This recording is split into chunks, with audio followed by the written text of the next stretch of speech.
Hello everyone. Today we are going to discuss a poem written by Thomas Hardy. Very few people know that Thomas Hardy, apart from novel, he has also written many beautiful poems, and the Darkling Thrush is one among them. This beautiful poem, The Darkling Thrush, perhaps was written on 31st of December 1900. So 31st December marks the end of the year, and in fact the end of the century as well. So this poem was written by the poet in order to mark the death of a century, the death of a year, as well as the new century, the birth of a new century, the birth of a new year. Thomas Hardy, a very talented novelist and a very prophetic poet. This poem was written on 31st December 1900. And the poet imagines that the 19th century has just died and that its a dead body can be seen in sharp features of the land. The poem offers a contrast between the desolation of a wintry scene and the joyous song of thrush in the darkness of the evening. The first two stanzas describe a bleak winter landscape at dusk and the feeling of lifelessness that it produces. The poem describes a desolate world, which the poem's speaker takes as cause for despair and hopelessness. Now, this poem comprises of four stanzas. In the first two stanzas, the element of gloom and hopelessness prevails. But the last two stanzas is marked by the song of a thrush, which indicates a hope, a joy. So, the first stanza. I leaned upon the coppice gate. Leant means uh, taking support of or leaned. So the poet leaned upon the coppice gate, the gate which is made up of wood. When frost was spectre grey. Spectre grey means when frost looked grey and dull like a ghost. So the atmosphere outside was very dull, very difficult, and the poet compares the atmosphere with that of a ghost. So the poet says that I leaned upon a wooden gate or a coppice gate.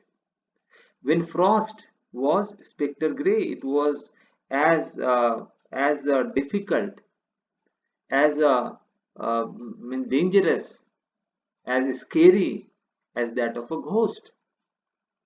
And winter's dregs means impurities, made desolate, cheerless.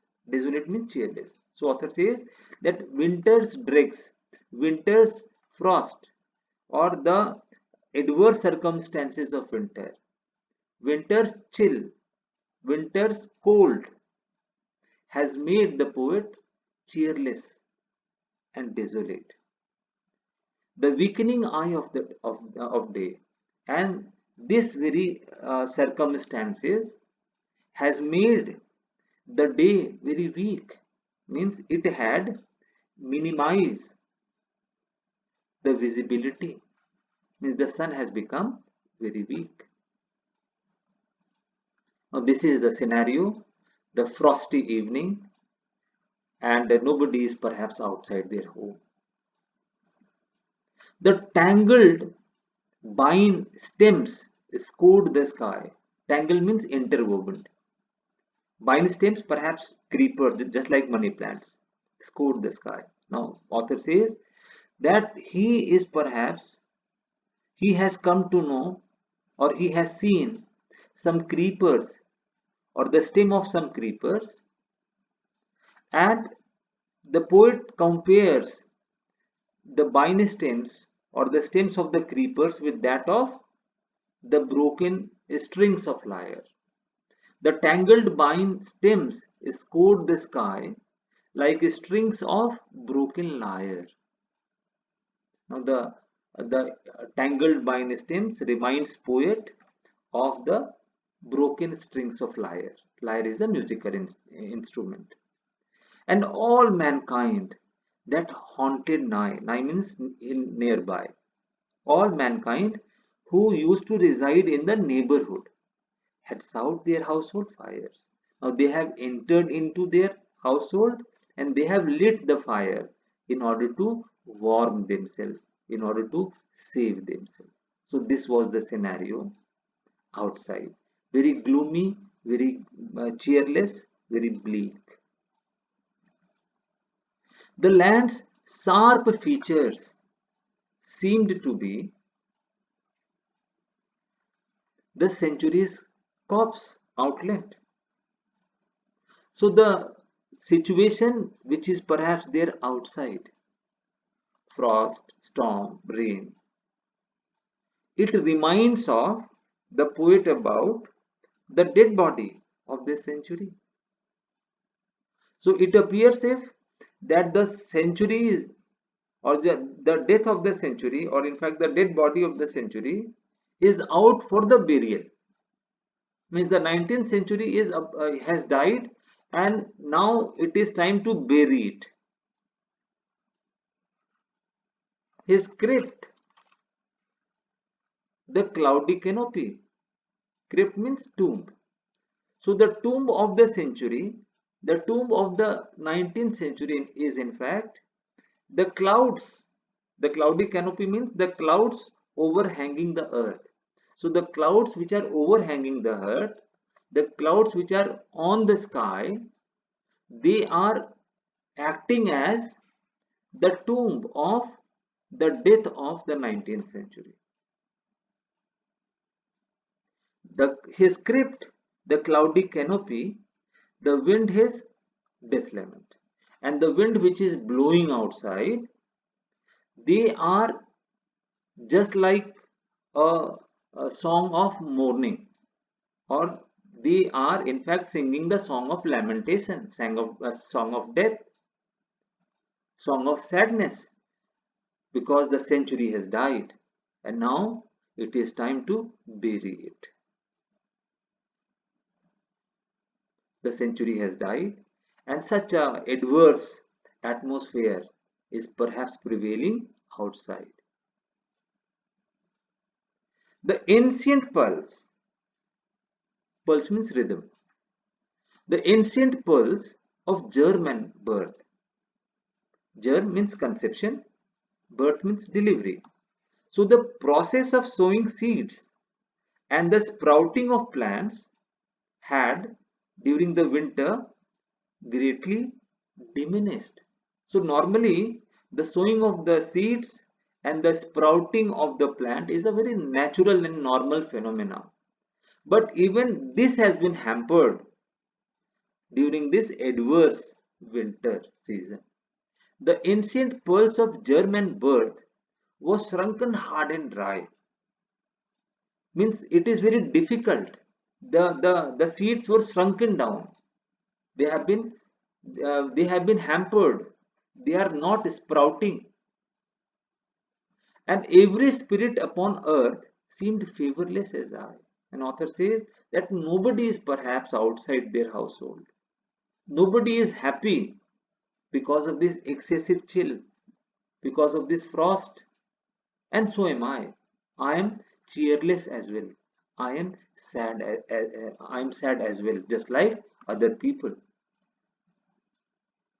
At once a voice arose among. At once a voice arose among. All of a sudden the poet hears a voice. The bleak twigs overhead. Bleak means dull. Twig means lifeless, leafless branches of the tree. So since branches are there, since trees are there, now from somewhere from those branches, somewhere from those trees, the poet hears the song of a thrush. Thrush is a bird. At once a voice arose among the bleak twigs overhead. In a full-hearted even song, of joy illimited. Author says that the thrush was singing a song in full ecstasy, in full joy, in full happy mood. And the joy was unlimited. Illimited means unlimited. The thrush was singing a song with full throated ease, with unlimited joy. Thrush singing a song of unlimited joy. An aged thrush. Now this thrush was old, frail, weak, gaunt means thin and small.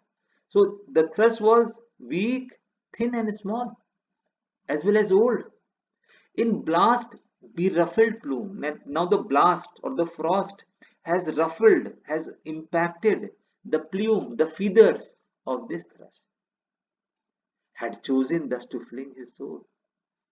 But all of a sudden, we do not know why, the thrush has chosen to sing a song of happiness, a song of ecstasy, a song of hope, had chosen thus to fling his song upon the growing gloom. Now there was gloomy atmosphere prevailing outside. Now amid this gloomy atmosphere, the thrush has chosen to sing a song, the song with ecstasy, the song of happiness, and that too of unlimited happiness. So little cause for carolings of such ecstatic sound. Author says that I am unable to understand as to why this thrush is singing a carol or a song in the evening with full amount of happiness. The thrush is ecstatic. Was written on terrestrial things. Terrestrial means earthly things. Afar or nigh around. Afar means distance and nigh means nearby. So author says that he is unable to understand that why this thrush is singing a song of happiness and hope on this earth. Although I am unable to look at, I am unable to pinpoint or locate where the thrush is, whether the thrush is at far off distance or perhaps thrush is nearby me. That I could think there trembled through his happy good night air some blessed hope whereof he knew and I was unaware. Author says that I am perplexed, I am surprised that why this thrush in this adverse circumstance, in this frosty atmosphere, is singing a song with full throated ease, with happiness, with hope.